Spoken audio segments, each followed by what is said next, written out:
And here is a Barracora with a System 7 MPU and driver board.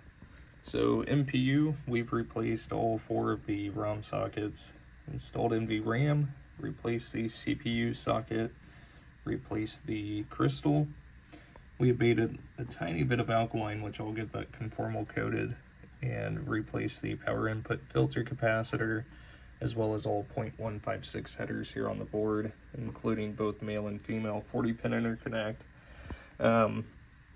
Replaced all 0.156 headers here on the driver board, the power input filter capacitor, as well as did the 0 ohm jumpers, which I guess this board came out of a earlier version, or I'm sorry, an earlier games, that's such as like a System 6 or prior.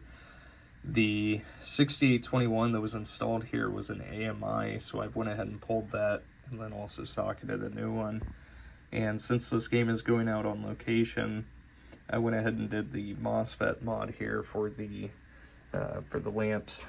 And I've got this thing set up powered to 12 volts because I need to be able to power the MOSFETs. And my sound board here does not like the 12 volts there, so it looks like those LEDs are constantly on, but they're dim, as you'll see here in the test. So let's go ahead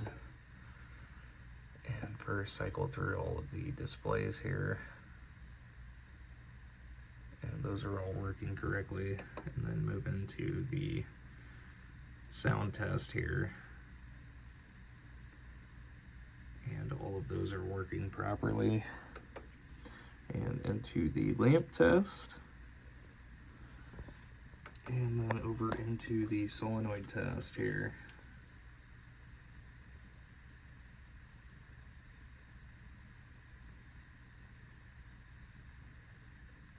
And number 16 is the coin lockout. And it looks like we've got a slight issue here with the transistor at special solenoid number 4, and so I will go ahead and get that transistor swapped out there. It's not fully locked on, and it is, obviously reacting, but what I've seen in these cases before is that transistor is actually on its way out here. So go ahead and bend that forward so I know which one I'm looking at there. Anyways, moving on into switch test. So we're going through testing both rows and columns, moving diagonally through the switch matrix, and the last switch that registers there in Barracora is switch 48. And let's see, I don't believe I have this set up to free play yet, which is adjustment 18 here, and we can go ahead and set that to 0 and advance through the rest of the audits and back into game as we are fully booted. And you can see there that is slightly locked on, and so like I said, I'm going to go ahead and replace that TIP 102, and this thing will be good to go. And new TIP 102 installed, and as you can see, the problem is no longer there. And I will go ahead and get these boxed up and sent back to you. Thank you so much. All right, and the power supply here. So we've replaced all the capacitors. So we've got a 47 UF, a 100 UF, another 100, or no, sorry, this is 1000, another 100, the 5-volt filter, 330 UF capacitor, as well as all of the 0.156 headers here on the board. And I've removed the fuse as well as the old capacitors here for the high voltage, then also the transistors, since we are now using the LED displays.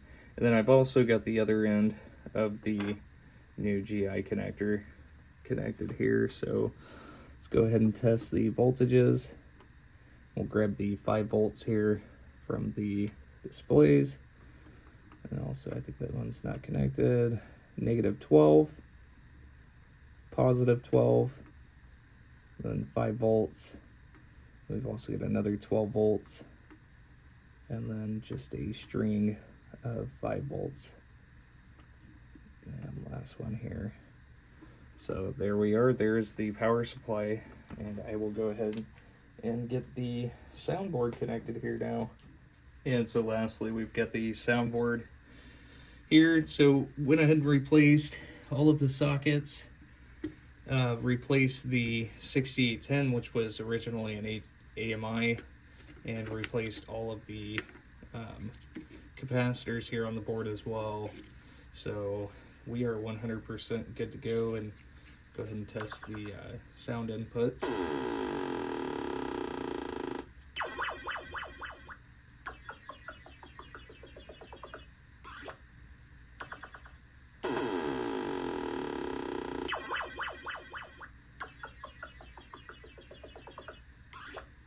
And we can do the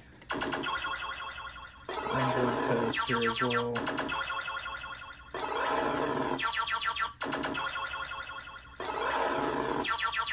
And so that'll just keep cycling forever if we let it, but we are 100% good to go. I will go ahead and get these boxed up and sent back to you. Thank you so much.